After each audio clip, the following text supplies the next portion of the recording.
And a warm good morning, Monachal, and welcome to today's very critical track on the Summit of Future hosted by Jain, the deemed to be university. I'm Daksha Ravindranath, and it is my absolute privilege to be the host of each one of you as we embark onto this journey of the entrepreneurship and innovation, the twin engines for the progress.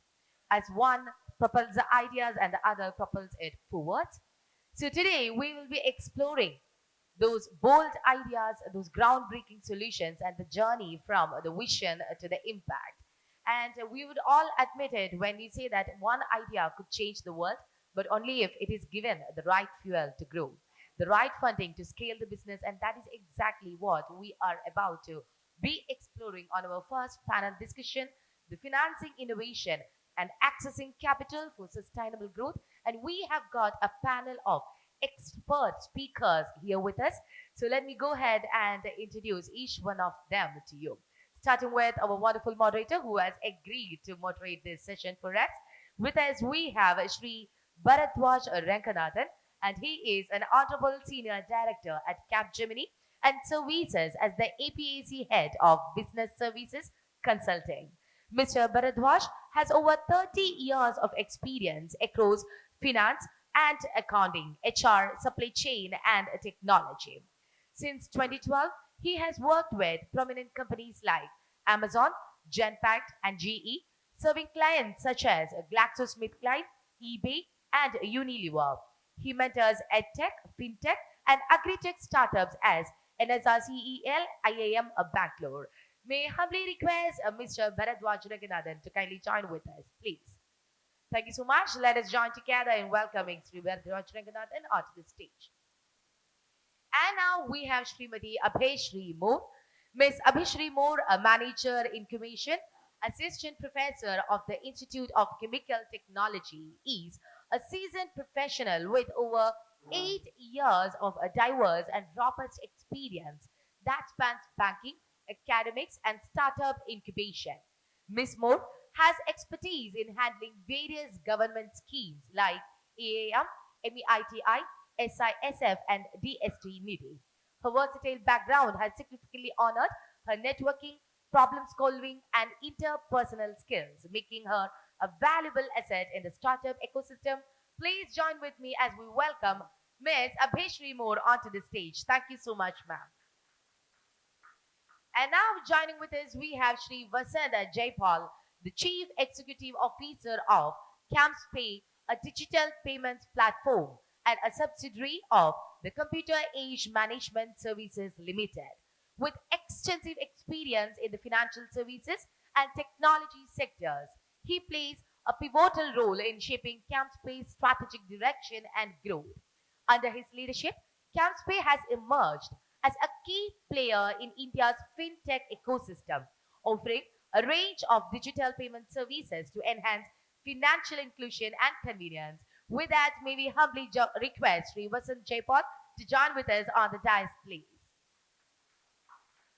And lastly, joining with us, we have Sri Zakhil Suresh, the founder and CEO of BitSave, a leading platform designed to help individuals manage, save, and invest in the cryptocurrency. With over 10 years of experience in crypto trading, portfolio management, and brokerage, he has a strong track record of guiding clients through the intricacies of the digital asset market, offering strategic investment insights and tailored investment approaches. Currently, Zakhil is focused on developing BitSave, a platform that is designed to help professionals and high net worth individuals integrate crypto assets into their long-term investment portfolios. With that, inviting Sri Zakhil Suresh also onto the gym. Kindly join with us, please. And with that, once again, thank you so much, all of you, for being here with us today. And we are all excited to listen about the financing innovations and handing over the charge to you, sir.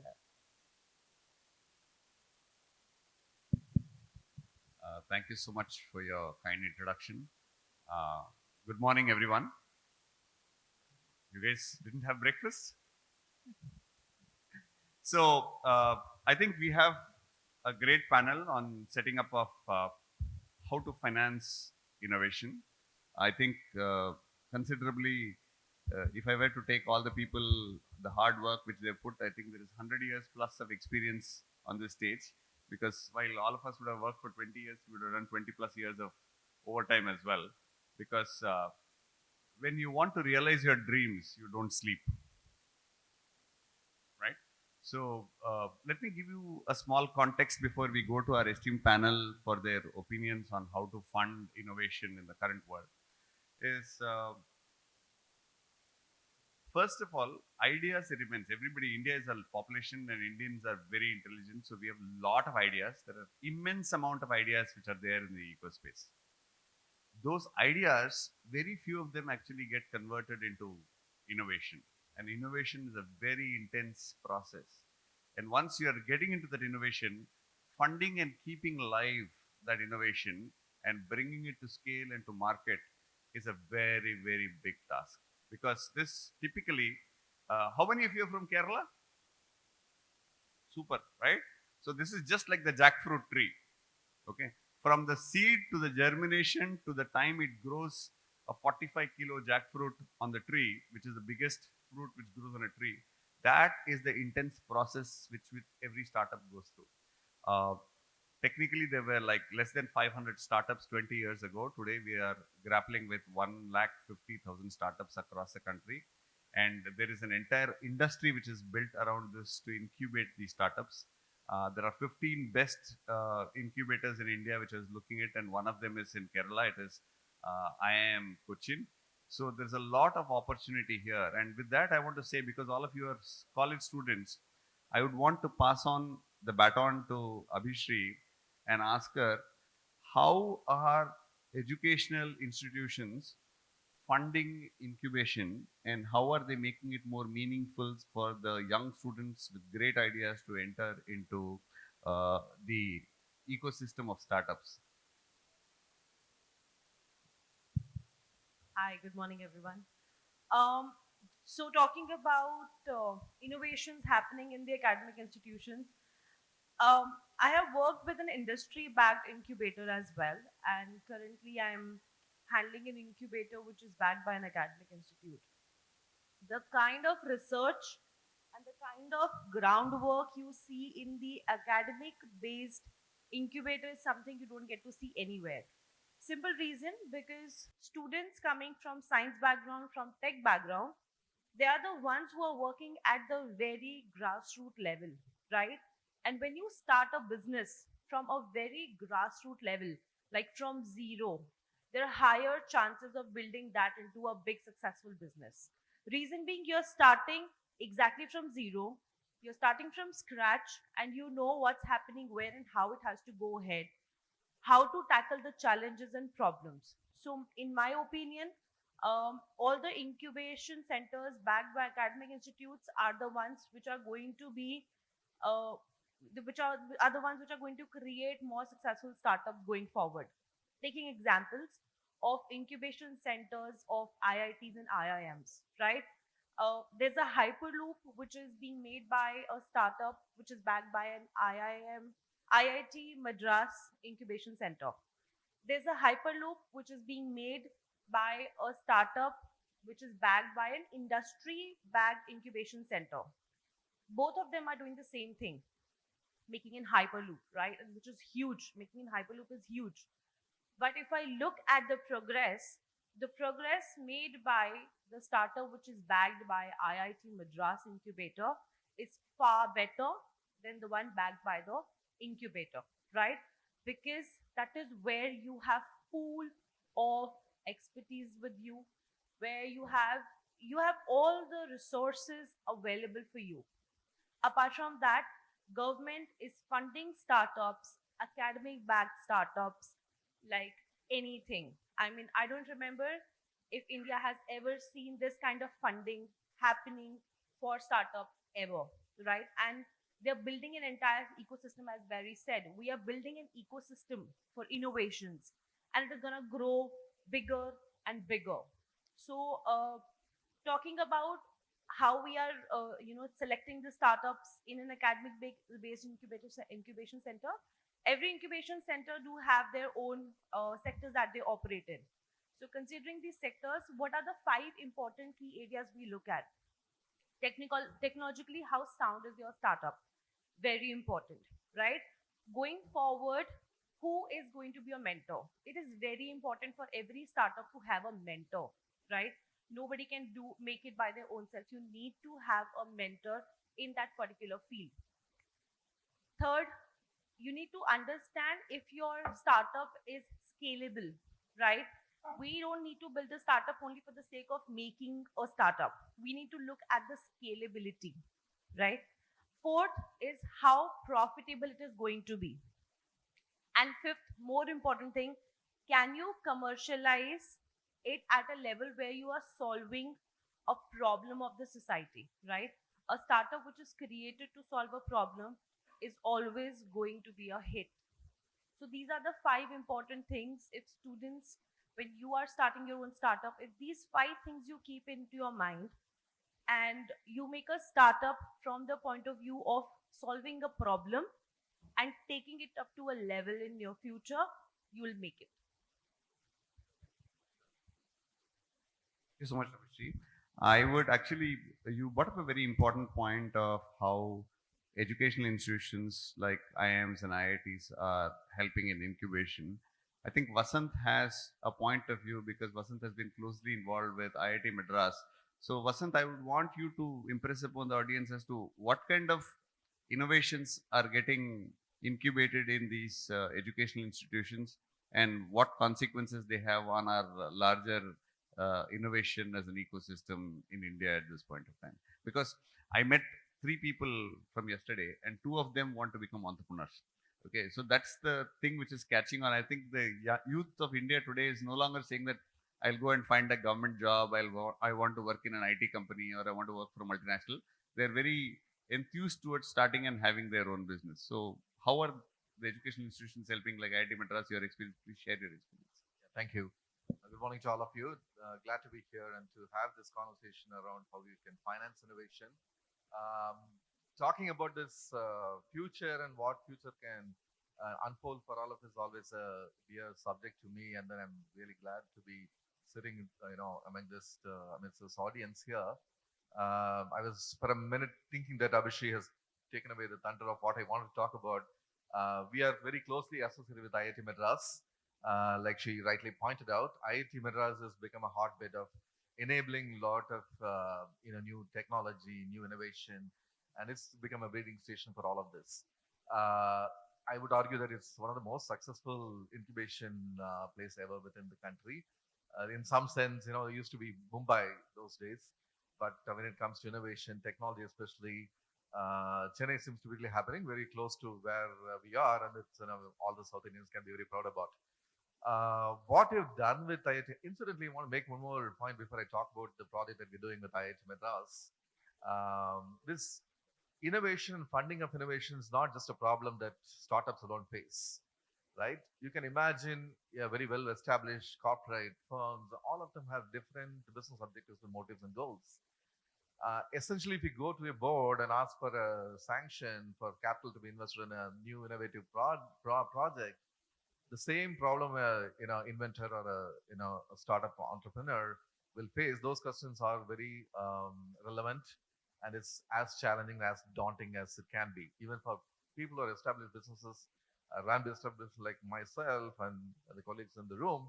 They would argue, agree with me that it's not easy to go and propose or execute a innovation as a project. So the problem remains the same. And I'll also would argue, saying that the way you see the problem is the problem. Okay, so just a little more context. I used to participate in some of the future summits and conferences. There is the Singularity University based out of the US, the Valley. They always focus about the future. What I learned from some of these conferences and my engagements is that what are we term as scarce? You have scarcity, right? Whichever way you look at it, what are the scarce things that we can think about? What is scarce in the market or the industry or the economy? What is scarce? Anybody can take a guess?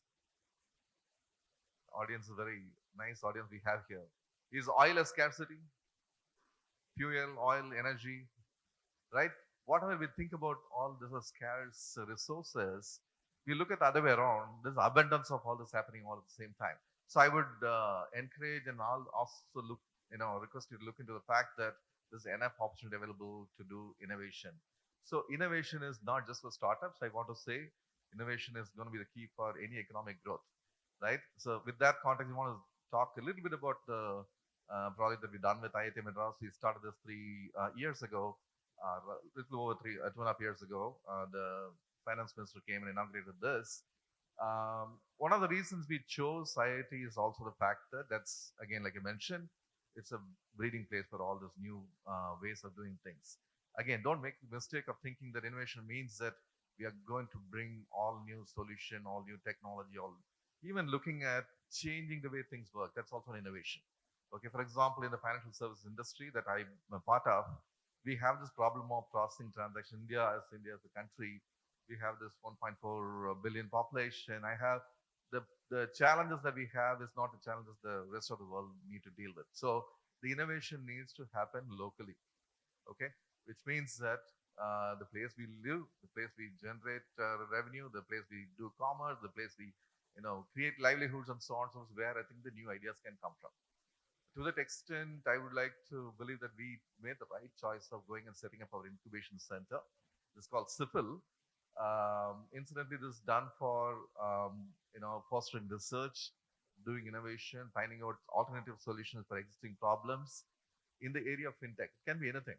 Essentially, we are a financial services firm, so we chose that subject. We involved the management school and also the computer sciences department of IIT Madras. We went and set up this.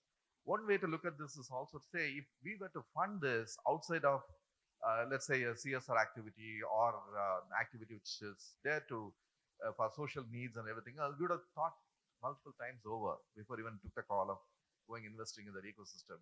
So, but we went ahead and did that. I mean, some of these ways you should look at. Funding is not about just getting a financial assistance or support from an investor. It can come from different forms. I think my colleagues already alluded to that. To say it's not about one thing. You need proper mentorship. You need people who can guide you. Somebody can correct you. And I can tell you, we have fabulous, research faculty members based out of IIT Madras. They can actually give you easy nuggets in terms of what will work, what will not work. One of the things that will make you work as being inventors or innovators is that you didn't know the end point. It's not like you pour in a lot of billions of dollars and don't know what the outcome is. Okay, so one way to look at it also that you should be able to predict what the potential outcomes could be. So all this have fallen in place. I'm very glad to tell all of you here there are many problems that we posted to that particular innovation center that we created. Students have participated. Like you mentioned, these days people don't want to go and work with established firms. Okay, there's a lot of thrill and excitement, right? Happening in the startup ecosystem or something which is like a fintech area or agri-tech and so on and so forth. There are many such opportunities are there. So just to summarize the point about IIT Madras, this center is running fully funded. Looking at what we have done with that particular SIFIL platform, other corporates are very interested coming joining hands with us, thereby creating pathway to make this really work. Okay, extremely a successful story that can be replicated.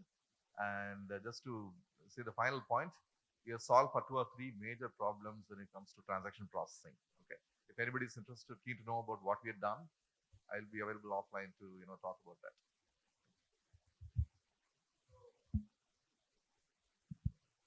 Do you all know a company called General Electric? Anybody? Yes? You know who is the founder of General Electric?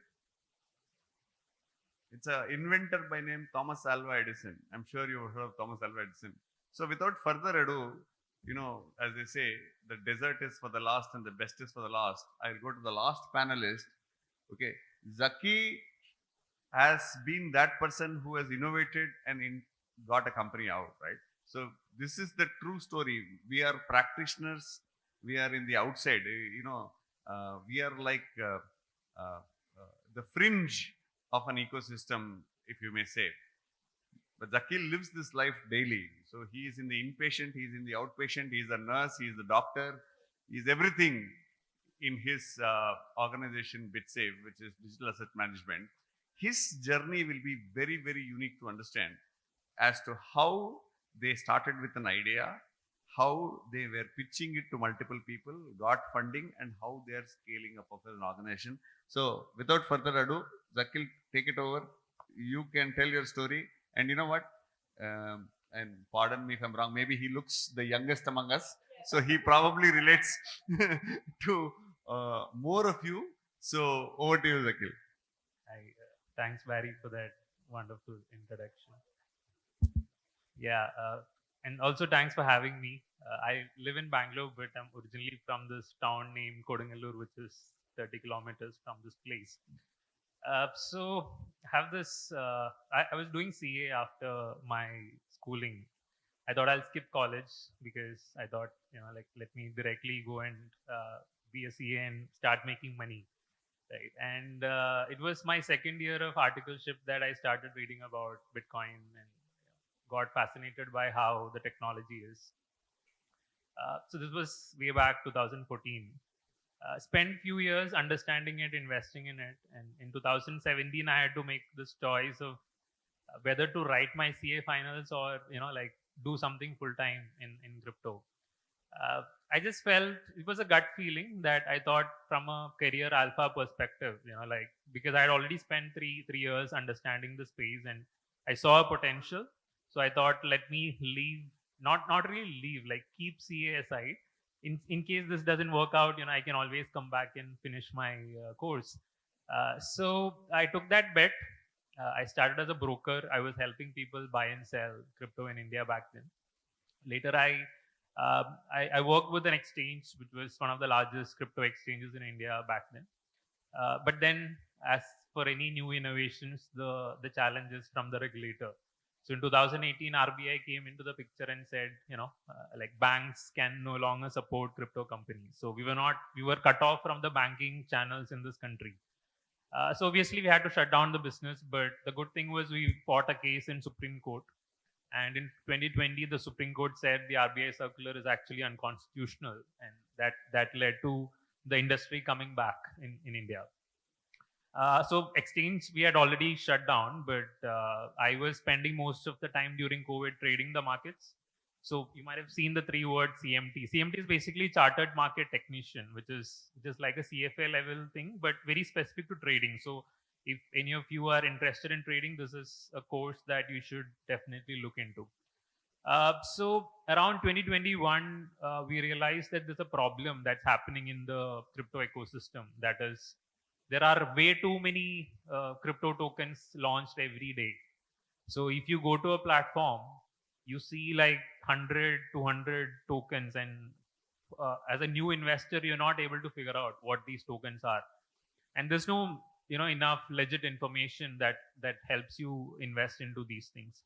So the kind of people that we were talking to, let's say doctors, working professionals, HNIs, they were finding it very difficult to allocate a small portion of their portfolio to crypto. So that's when we decided, let's try to solve that problem, because we realized that the number of crypto tokens will only increase, which means that the problem will also keep getting better over time. So that's how we landed at the idea of BitSave, which is like a crypto mutual fund, right? For example, for stocks, you have these Nifty 50 and S&P 500, which is a basket of top stocks. So similarly, for crypto, you have similar indexes which are managed by reputed index providers. So in our case, we give you simple access to invest in the top crypto assets that are out there. So which means you don't have to construct the portfolio yourself. You don't really have to go and research yourself. So all that we take care of. So that's been the journey for like last 10 years, I would say.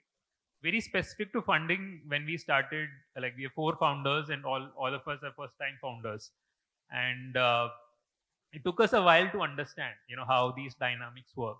It took us a while to understand that why VCs are ghosting us. It took us a while to understand, like why they're investing in something else that we feel is, not as good as us. So I think 6 months into it, I realized it's more of an art than science, as in, like. To interrupt you, But in Indian context of this investor whole thing also, people will not say, no, I will not fund the idea. They will keep you hanging. That's the most dangerous part, I think, in the ecosystem. Correct? I remember during a dinner, a few of us, the founders, we cornered a VC, and he was like, "Why are you not responding to us?" He was like, "My inbox has 1,000, unread emails." So yeah, I get their part, but it took us a while. So I think for founders, it's important to realize at what stage of the company, what kind of capital you need. So for example, we knew that to pull off what we are doing, we need capital, as in there's a significant amount of money that you have to invest on day one. And we realized we're not going to get it from an institutional investor. So first round was exploring the friends and family plus the angels that we know. So when we started the first 6 months, we raised some like a quarter half, like $250,000 from angels. So it was all about getting to a point where a VC looks at us and say, now you're matured enough for us to give you a few millions, right? So the first step for us was to get to that point. So we used the seed capital to build out the product, get the early traction, get the word out there, build some, like trust around the brand. Once that was ready, we thought let's start going and start pitching to the VCs. Now, I think an important question that you all need to ask is whether you need VC money or not, right? And most cases in a lot of business, you don't really need VC money. For us, it was about, since we want to get into a regulated business. For example, we are working with a regulator outside India to get our product regulated, and almost like 700.7 million needs to be locked up there as an assurance of that we're not going to run away, right? So it's doesn't make sense for us to put that from our capital and pull that off. So, and they also require us to be backed by a reputed fund house sort. So there's a certain credibility that a VC will bring to your brand, especially if you're in a business where trust matters, right? So it was a choice that we made that yes, we're going to raise. For us, it's about being client first. We feel that what we are selling is a highly risky product, so we don't want to be in a position where we call you every day and say, why don't you invest in Bitcoin? Right? That's not what we want to do. For us, it's about creating a very safe environment where you allocate whatever you're comfortable. So we wanted a VC that understands that philosophy, and let us build this brand the way we wish and envision it. So we figured out, there are a few names that we thought are right for us, and it was all about getting to a point where they feel, we are right for them as well. Like I think it's a relationship that is equally important as the founder relationship as well, right? Because you're basically bringing in someone on board, giving them a significant part of your company, and you're going to build it together. So that relationship is very important. So last year we found this Singapore-based fund house called Leo Capital. The good thing about them was all the founders, all the partners there were founders themselves. They built companies, so we realized that they're able to empathize with us at a very different level, and that we really liked it. And almost 6 months of my time just went into convincing them, as in, like, we need you and we're gonna make you guys proud. So yeah, last year we raised our pre-series A round, and now I think we're getting into that next stage where for this year it's about getting regulated and then scaling globally. So yeah, that's been the journey so far, and fortunately we have the right people backing us as well, I feel. And it's very important, whoever is trying to raise funds, I think a wrong VC can actually destroy your business. We've seen that a lot. So it's important that you access the right kind of capital as well. So there are angel investors, there are dark knights, and there are takeover specialists. I mean, a lot of media report on what's happening with Geo and Dunzo is doing rounds. So you can have a very dominant partner who is funding you and who takes away the business idea from you and data from you as well. It's interesting. that in the, I mean, well put your story in terms of what's happening, but it's very interesting in the ecosystem we see most of the big companies which are making name are either in edtech or they're in fintech or they are into a service.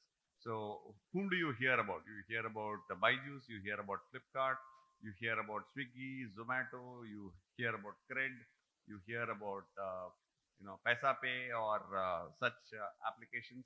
So fintech, especially with the use of technology, everybody having a cell phone, it is amazingly caught on very well, and it's a very regulated area as well. I would want Vasanth you to throw some light on how the ecosystem is evolving, and is it? And I also wonder sometimes, right? And a lot of students may also have the same thought. If I am paying money through UPI and or through any other system like Amazon Pay or Google Pay or RuPay or whatever it is, I am paying the money and somebody is getting it immediately. What is in it for the business to be existing at all? And how is funding for something for common good taking precedence in the Indian scenario right now? Yeah, again, subject is very close to my heart. I've been in the fintech ecosystem even before the term fintech got coined. We are, for everybody's benefit, I belong to this group called CAMS Group based out of Chennai. Incidentally, we support a lot of these fintech companies. Okay, so all big and small, different sizes and shapes.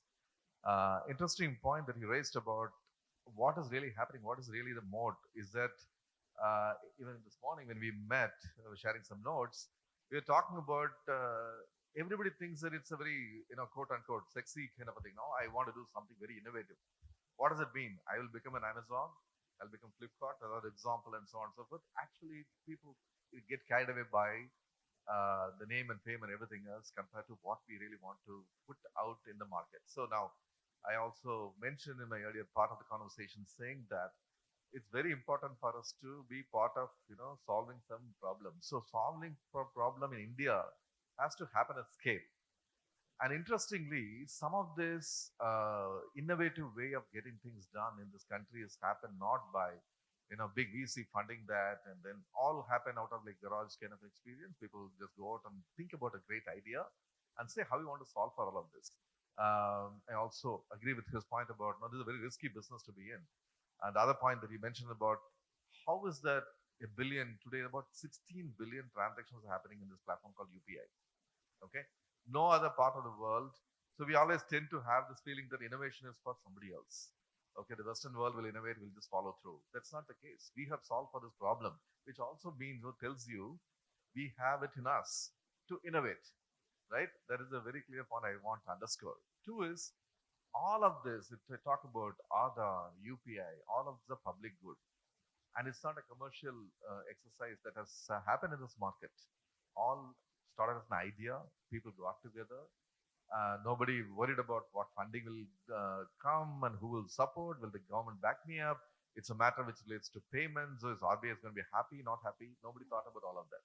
The real focus was only to solve for the problem. The idea itself grew from the scratch and became what we are seeing as reality. Now, what do I mean by public good? Public good means that nobody needs to look at, going for, funding for innovation. I want to create this thing.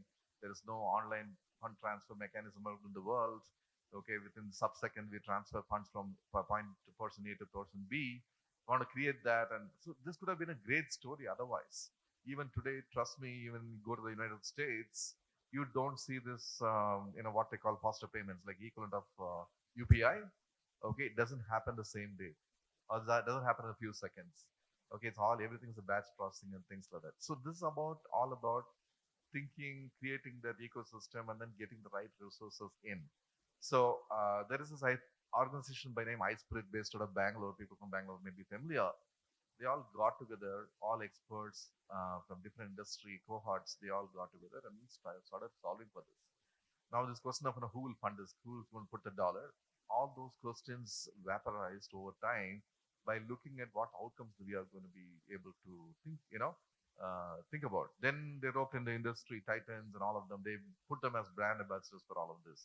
Took it to the government, got a blessing from the regulators and so on and so forth. That's how this idea shapes up. This is to say, for you to, you're an inventor, you want to innovate something, you want to solve for a problem. Financial matter is very important, but it's not the only thing. It's not. It's going to be like a combination of many things. I think that's what I want to again overemphasize to say. All of us should look at pursuing our ideas and look at what we want to invent, what we want to solve for, how we can scale, what technology. It's not about thinking that no, I have this blockchain, AI, and everything's available, and then I'm put everything in inside a box, and some magic is going to happen. Actually, no, it doesn't happen that way. Okay, no one solution will fit for all, right? So there's always a question of the right level of resourcing that needs to be done. So there are many cases that are happening today. I think talking about another example I want to talk about is called account aggregation. Okay, how many of you are familiar with something called account aggregation? Not many. I think this is a big school, university like this should be, talking about all of this. That's another thing I would urge all of you to look into. What it means is that those days is funding. Let's talk about personal funding, right? The loans and everything else that you go to a bank. Let's say roughly about 30% of the population can get access to funding. You want to buy a home loan or a bike loan or car loan or whatever. Beyond the 30% of the population, you don't have credit access. Okay, that's the reason for like people like me, last 20, 25 years, we've been talking about something called the financial inclusion, which means that we'll go and serve the population beyond the top tier 1, tier 2 cities. Forget tier 1, tier 2. Even metros are getting served. Tier 1 to some extent, tier 2, we are just about scratching surface. Big institutions, financial services entities like SBI couldn't even go beyond tier 2. That's a reality. Now, what is being solved for is all the small and new ideas. Account aggregation, one example. This will help you to discover the credit worthiness of people who do not have a formal income. Okay, for example, salaried income. People don't have formal way of statement, bank statements, and so on and so forth. Kirana stores, all this kind of small time vendors, they have the cash flows coming into their accounts. They do realize some income on a day-to-day basis, and also to think about what is suitable for a person in the metro location may not be suitable for the rural location. So now, what can solve for technology is available, right? So I come from a place where I think, how many of you use ATMs? All of you, right? So some of you are raising your hand halfway through, okay? So now everything has become digital and a UPI transfer. So ATM is almost becoming a little historical now. But I want to give a quick example. When we were deploying... I want to just give you a short here. You said no, ATMs are becoming redundant to a large extent because nobody's going and taking cash. I'm working with one very large company in America where they're converting ATMs into charging ports for electric vehicles. Oh, okay, right. Okay, because they have the real estate and it is in prime area usually. Right. So see, this is also subsidiary innovation is also important. How do you return the business is also important. I'm sorry, I couldn't resist myself. It's a great takeaway for me because the industry and sometimes the regulator keeps asking this question over and over again. What do we do with all those ATMs? We have about a few lakh ATMs in this country. This could be a best alternative potentially to utilize the vantage points that all these ATMs are occupying. So thank you. But going back to the example, so those days when you want to set up an ATM, it used to take a few months. I have to import a satellite from Israel, and I have to get the machine from UK or the United States. All those ATM machines, the connectivity will be pretty bad, and we can't even connect those ATMs. Forget all of this. We can't even transport cash and replenish cash and do all of this. And long story short, today that is not the case. Today we're thinking about what problem we're trying to solve those days is very different from the problem we are trying to solve today. Okay, so the fact that now many of you are a little hesitant to think about do you really use ATM and want to use an ATM? There's no need for those things at all today, right? So we are solved for all this by easier technology, better technology, cheaper technology. So I would rather argue saying that some of those big things, big ideas can be achieved, big innovations can be realized by thinking big at the same time making use of what is already available. It's again, I'm sake of repeating, saying that it's not about the greatest of the technology you want to implement. It's not about the greatest of funding that somebody is going to put on your company or your idea. It's all about the way you look at the problem. You want to solve the problem. The ecosystem will come together. There are enough play available today. So things like this account aggregation today, it's in the early stages. but it's solving a lot of problems for people in villages. People don't even know what's a mutual fund. Normally, you talk about crypto and things like that. It's a long way for us to think about. Maybe a few lakh people in the country may use it for a country of population 1.4 billion. If you really want to save this country and the livelihoods of everybody else, I'm not a major fan of this thinking that we are going to be the third largest economy by 2027. By what means, I don't know. But I think individual level people grow. That's where the real growth is, to my mind, happens. To that extent, all of us want to be inventor, want to be an innovator. I think we should all keep all of this in mind before even thinking about venturing out doing what you want to do. Just want to say, I think any idea you have enough ecosystem available today. There are enough platforms available. Regulators have different funds. Regulators are enabling some of these innovation hubs, be it SEBI, be it RBI. All of them are coming together, and a place like Gift City today. I don't know. I want to quickly talk about it. Gift City is based out of Gujarat, Ahmedabad. This is to ensure that we enable a lot of this commerce and cross-border transactions and funding coming in, coming out, going out, and so on and so forth. They beautifully designed. They put a separate regulator for that. The reason why they put a separate regulator, RBI could have been an easier choice, or SEBI could have been a much easier choice, but we want to look at the problem very differently. We're trying to solve for a different problem, and hence it calls for a different approach altogether. So I'll stop there. Thank you so much. It was very valuable, and you're very right. We should not look at the nation growing in terms of biggest economy. It's how the individuals are growing. And for all of you out there who want to be innovators, business owners, the biggest business in India, apparently Reliance, they have one measure, one thing which they see every day. How much is the cash inflow? They don't care about depreciation, everything. Everything is on cash flow. So I am spending 100 rupees today, am I getting 110 rupees in revenue? So 10 rupees positive revenue. So if you guys work on that concept of positive revenue coming in, cash flow coming in, I think you have made it big. So how many of you have heard about the Mughal Empire? Yes? Okay. Yeah? So do you know who was the queen of Akbar? History doesn't talk about the queens. Okay, and the queen in a Mughal emperor scenario, the empress was called Mariam-e-Zamani, which means the mother of generation. So Akbar's wife actually was a great businesswoman. She had her own ships to take pilgrims to Hajj. She used to trade in silk. She used to trade in spices with the Portuguese and make a lot of money. And she did all this being behind a parda. So women entrepreneurs, since that time to this time, are possibly very successful. There are a lot of startups which are actually incubators who prefer women entrepreneurs because, I don't know, my mother, my grandmother, my aunt, my sister, my niece, everybody's going to be, my wife, everybody's going to be proud. I think women manage things better. Okay. So with that, we will go to you, Abhishree. Tell us how women entrepreneurship and funding is happening in this current ecosystem, and what benefits are there in such women-centric enterprises? Women innovate a lot. Huh? True. Women innovate a lot.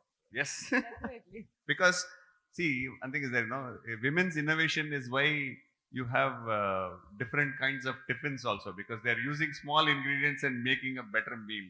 So women have been innovating from the kitchen onwards to technology today. Agreed. So, talking about women being better managers and women being better at innovation. Accepted. You please tell now about how women entrepreneurs can access funding and drive innovation. Right. So now coming to that point, there are incubation centers in this country who are backing only women-led startups, right? Now, women-led startup doesn't necessarily mean a startup which is only having women founders or co-founders. You can have a women co-founder with 51% shareholding and a male co-founder, right? So, for example, two of your friends want to start a startup and you want to take it towards the women-led innovation. The female can have a 51% shareholding and the man can have a 49% shareholding.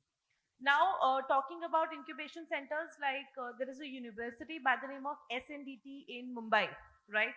It's a women university and they are funding only women-backed in, startups. There's a university in Jaipur, a little ahead of Jaipur in Tong, by the name of Banasthali.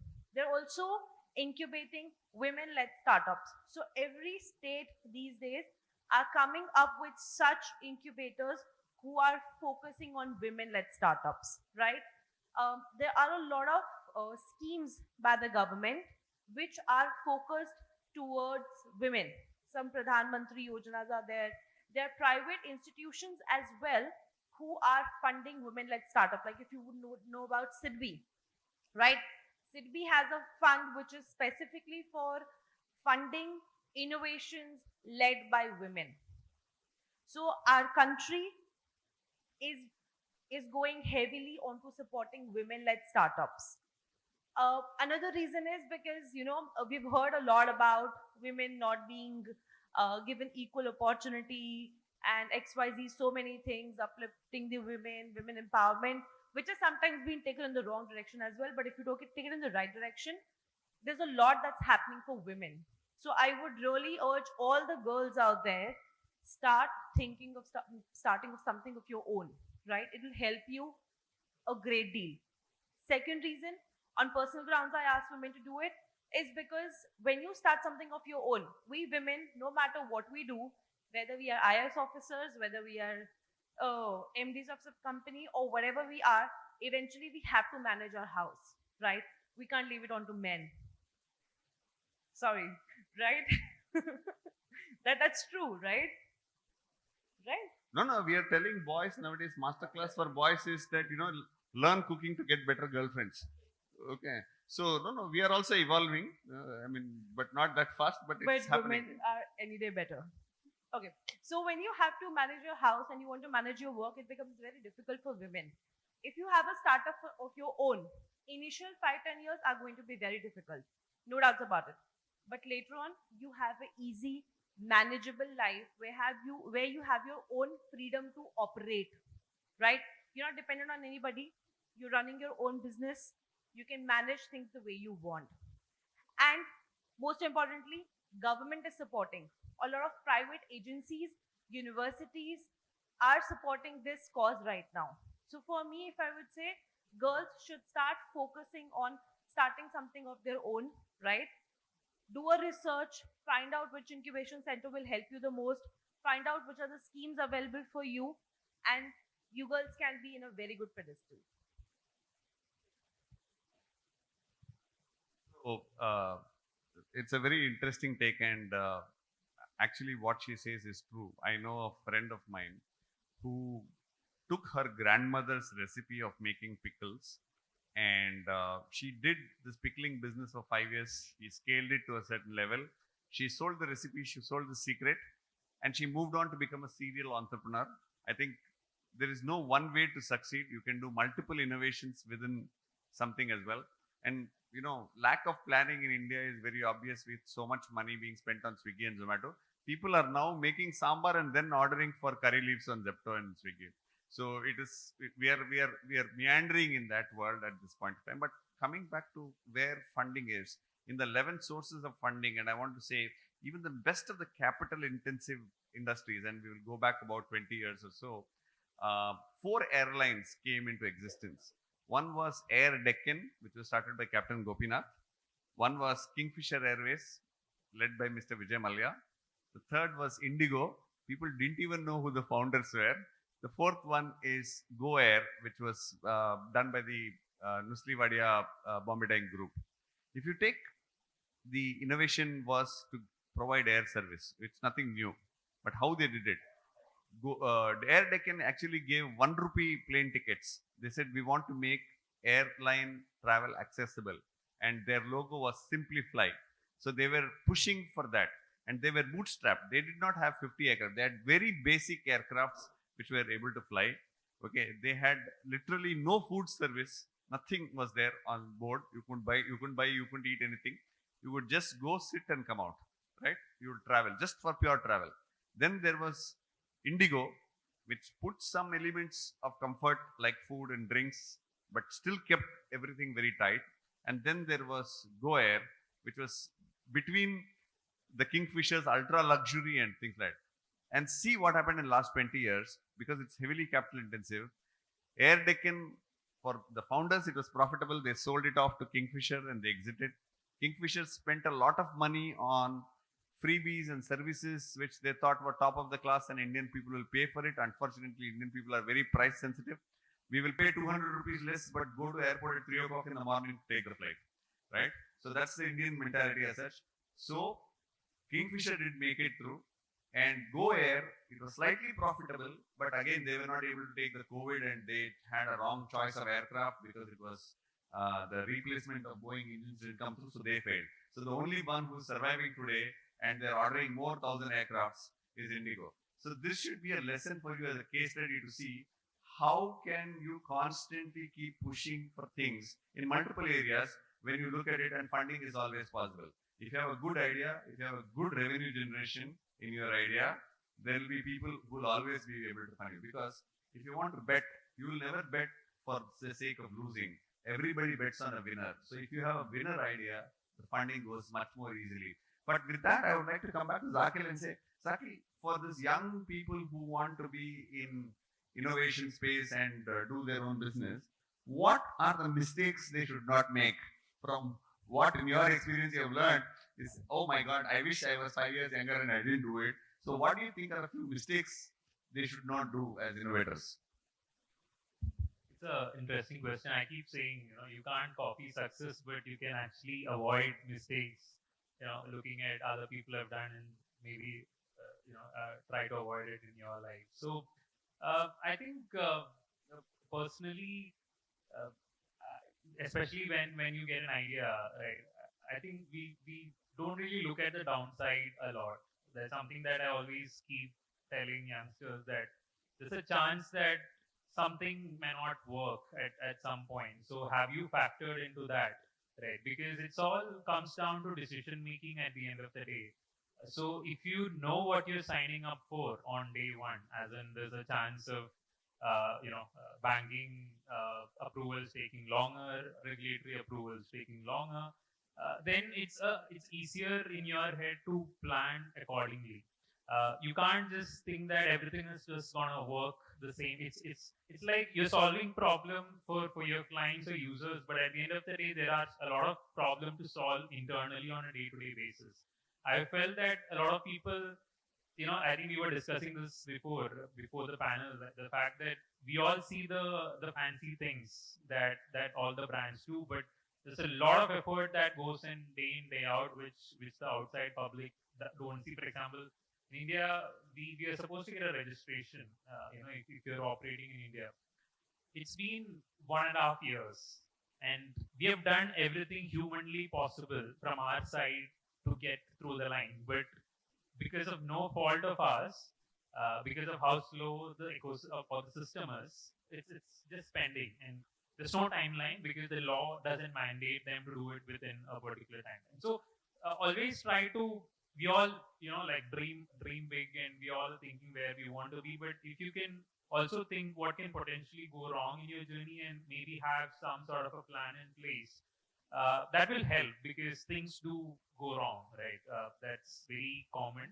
So that you don't wake up to a surprise, and whenever something goes wrong, you are ready with a plan. So I think that's something that I can say. If I may Answer on what, if you want to fund a startup, what are 3-4 things you will look for? Okay, I'll cover that for Quick sure. bite, A little nugget here. So I read something in the morning that Twitter thought I should share this with you, just to chime into what he said. What are things you should not do while venturing into projects? I mean, this is one of the things you should think about. This is all about India, right? India landscape. 95% of the people cannot speak English fluently, right? Which means only 5% of people can speak English. But the medium of articulation, communication, everything is English, whether like it or not. It is not about your ability to speak English, right? This is written by none other than one of the successful entrepreneurs based out of Tamil Nadu, Zoho Corporation. All of you may be familiar. He just recently stepped down as the CEO of the company, and then he started embracing, enabling local people, local entrepreneurs, and then building a lot of innovative things to solve for. And this is what he has to say. So he must be in his early 60s or late 50s, one of this age zone. He said, "I started learning Hindi." He wants to reach out to people in the country because South Indian as I am, I don't speak Hindi properly, right? I can't even speak Hindi properly. But if you have to, go and touch the lives of people in the hinterlands or in other parts of the country, you need to speak the local lingo. The data tells you the story very, very clearly. I think don't go wrong. I mean, data will never tell you this thing. So, just to his point about, what are things you don't have to do, one thing is you have to look at real data. Data cannot go wrong. But at the same time, the right context. That's also important. I'll give you one other example of why merely going looking at the data will not solve the problems, right? Those days, early days, doing payments and all this stuff, this is mobile top up. Okay, you were talking to mobile, it's very difficult. You have to go to run to some few kilometers, catch hold of a corner shop guy, give him some cash, then he'll ask you for Aadhaar ID and every ID you don't have. Then all of this done takes about half an hour or 1 hour for you to top up everything. By the time you don't solve your problem. But today it happens in a few seconds, right? This is stopping a problem. But we look at the population said, this country's got 1 billion population. If you do top up like this, we were calculating so many billions of transactions happening those days. That's also wrong. So look at the data at right level and think clearly. That's the recipe that I want to say. Sorry, I forgot the question that you asked me. No. What is that? No, I said okay. If I have to look at the startup, right? So had both personal and corporate experience of looking at funding startup companies and entrepreneurs and inventors. So one of the mistakes that we make is to think about making some wrong assumptions, right? So again, very akin to what I just said about language and everything else. This happened in real time during COVID, the pandemic. One local person reached out to me and said that I want to start up a payment company. So when I started my payment career, about you can count people, right? So from 5 or 6 players in the country. Today there are thousands of payment players. This person is, especially in the middle of the COVID, he called and said, I want to start another payment company. I said, I'm not interested. I'm not in the mood to think about it. Okay. And so cut to a long story short, the guy was coming back to me again, like the way he said, sometimes we don't know why the investors are turning away, your proposition or why they're not able to tell the story properly. The problem is both sides. Even for the investors, they have to look at certain information data the way you should be looking at it. First thing he did was this guy spoke to me in Tamil. For a reason I don't want to mention the name of the company, he spoke to me in Tamil. It's not about I don't like Tamil or anything like that, but somebody seeking investment, asking for funding, the first port of call he calls up to say, okay, sir, this is the problem and blah, blah, blah, everything in Tamil. He explains the whole thing to me and he tells me anything very, very profound. It went above my head. It says, I'm going to solve the problem for the rural environment. I want to make sure all the people who are in the villages and small places, I want to enable electronic payment with their, small phones or whatever they have.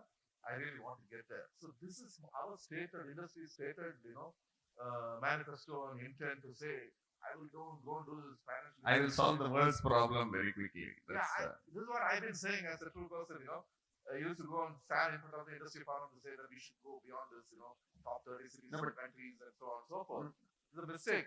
The mistake is I was not listening to the person. Okay, it's very, very important to see, you have to speak to somebody else listening. That's very, very important as this thing. So there are a bunch of soft issues which technically, these people overlook. Okay. The inventors, their tag is like this, I'm into inventor, I'm a creative person, I'm this, I'm that, and hence I don't have to articulate it very shortly. Wrong.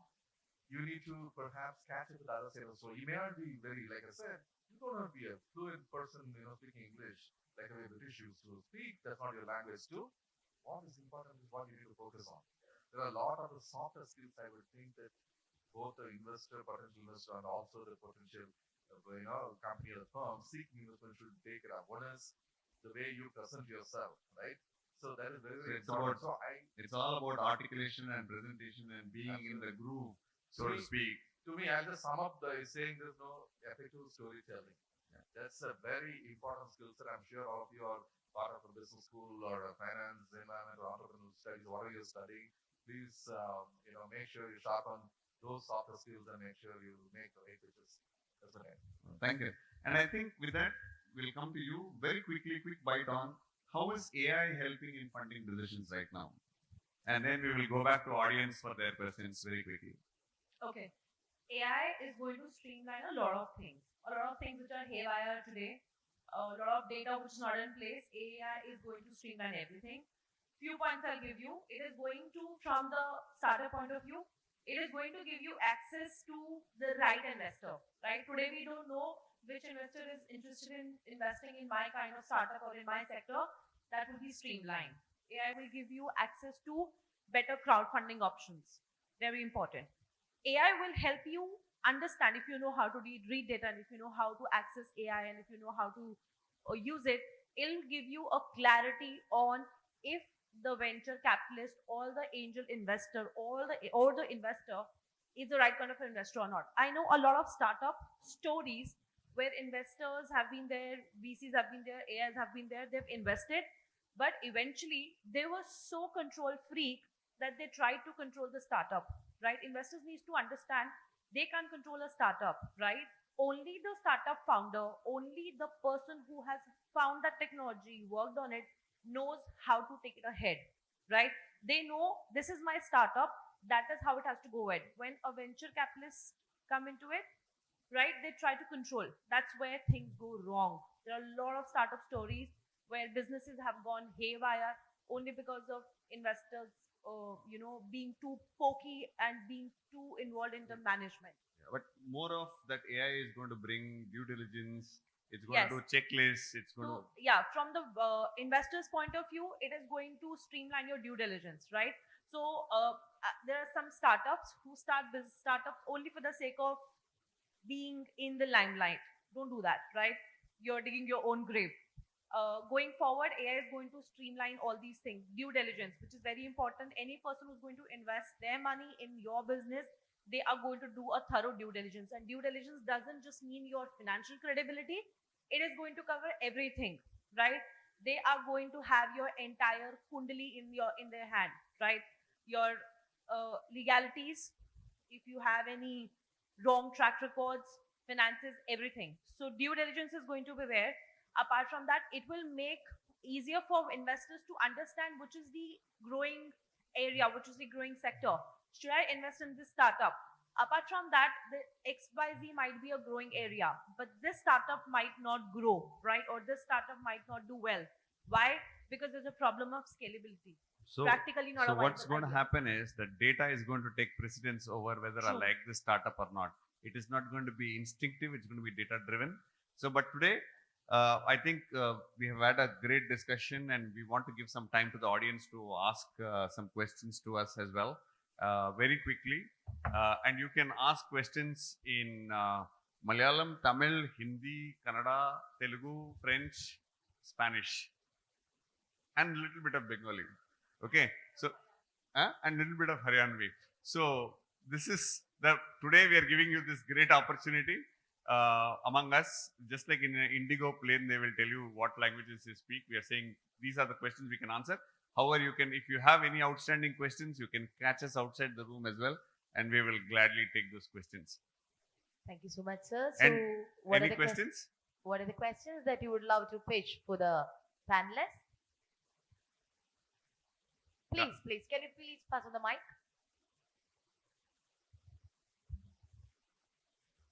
Short question, huh? Good morning, my name is Aditya. This question is to Zakhil.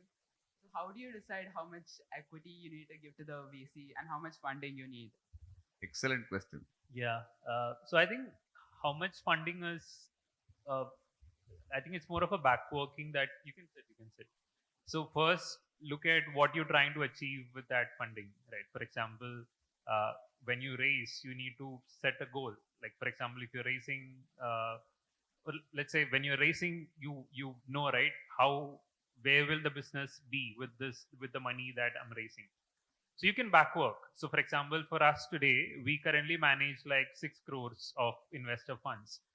We cater to like 1,000 clients. So when we are raising our next round, that number we know where we want to be, with the money that we are raising. So we analyze based on how much money that we're gonna spend in terms of getting to that point. So this will help also when you're pitching, right? Because one question is what are you gonna do with the money. So if you go with the right, the right allocations, for example, how much for team, how much for licenses, how much for marketing, how much for branding. So it's more of setting the goal and then working back. Coming to equity, I think it's a negotiation most of the time. When you decide how much you need, you speak with the VC or the investor, and then you negotiate with them in terms of just like bargaining.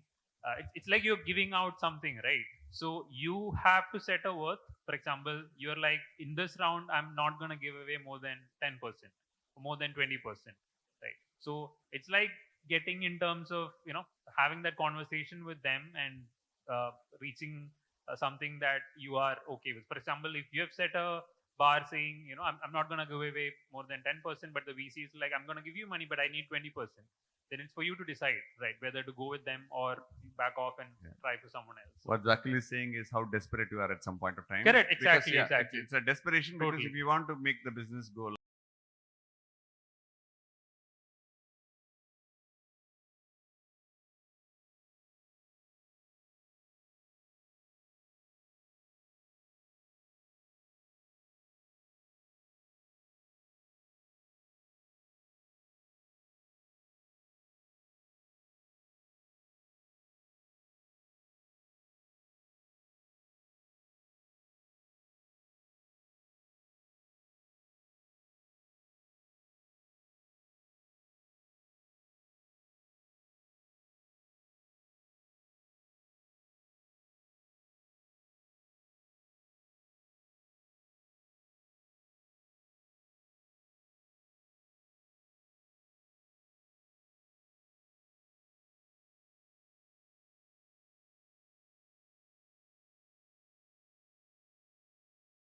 entrepreneur, it also depends upon what area you are in, right? For example, if you are going to be selling chilies or chili related products, there's only a certain market within India and outside India. It cannot be super global. So how the approach will be, whether it's for India, for the globe kind of a thing, depends upon what area you will be innovating and you want the business to be in, right? Most of the innovations is side by side innovation which takes place. Like Uber is what made get Ola started in India. Now after Ola and Uber, we have something called Nammayatri, which is all the auto drivers have got together and they've gotten a startup done, and they pay 30 rupees as a platform fee as compared to 20% on Ola and Uber. So that's also an innovation, but it's working fine. It totally depends upon what area of entrepreneurship you will take, whether it's India or global as such. Hey, one last thought I want to leave all of you guys is Malayalis typically have been great pioneers. Okay, it's said that I used to hear this joke that when Neil Armstrong reached the moon, there was already a Malayali selling tea there. Okay, so it is in your blood to be entrepreneurs and to be innovators. So I think you have to take the lead and push for it to happen as to whether you innovate. And when you innovate and when you're a pioneer, I think that's when you make the most money. And that's also the story of Amazon too, right? Now you have so many others like Amazon, but Amazon keeps pioneering. And I work for Amazon. I know how desperate they will be. Like nobody has got a Kindle now other than Amazon, right? So there are many more readers, but Kindle is the main thing. So if you are pioneer in something, you actually harvest the best results possible if you have the right ecosystem. This thing. Thank you so much for your hospitality, and it was a pleasure. I think collectively all of them, my panelists will agree. It was a pleasure speaking to you. And if you have any other questions and any comments, you can talk to us outside, and we are all on LinkedIn. You see our profiles. Get connected, network more, and don't be hesitant. Don't either you run or you jump, but don't stop and think about running and jumping. That's the beauty of being an entrepreneur. And if you have to fail, fail fast, because that's why you have serial entrepreneur. If you take even Zakhil, this is not his first venture. This is not his first gig, right? So the more you entrepreneur, the more experience you gain, or the more richer you get, or both can happen to you.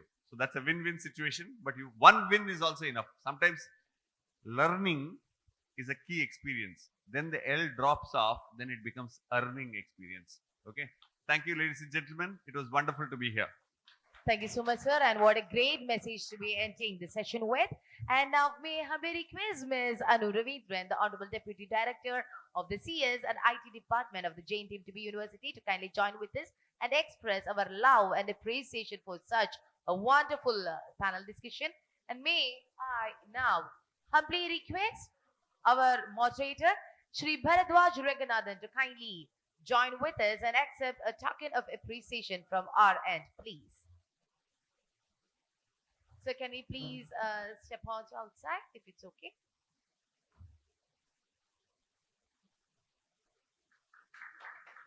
Thank you so much for the smooth navigation of the conversation. It was the questions and the answers that we all wanted to know. Thank you once again. And now may I humbly request Ms. Abhishree to kindly join with us to kindly accept a gesture of deep appreciation.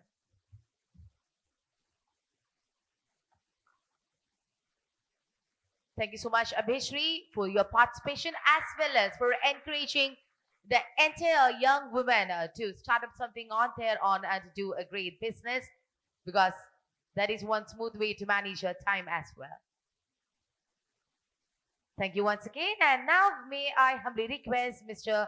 Vasanth Jeyapaul to kindly accept a memento of respect to you, please.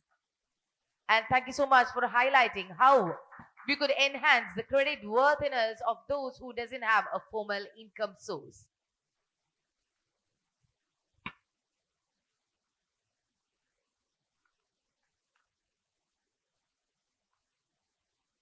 Thank you so much. And finally, may I humbly request Mr. Zakhil Suresh to kindly accept our souvenir. And thank you so much for bringing on your perspectives on the mistakes that shall not be made in an entrepreneurial journey, especially to have that backup plan. And may I now humbly request all the panelists to kindly join together for a group photograph. Ms. Anu, can you also please be a part of this photo session?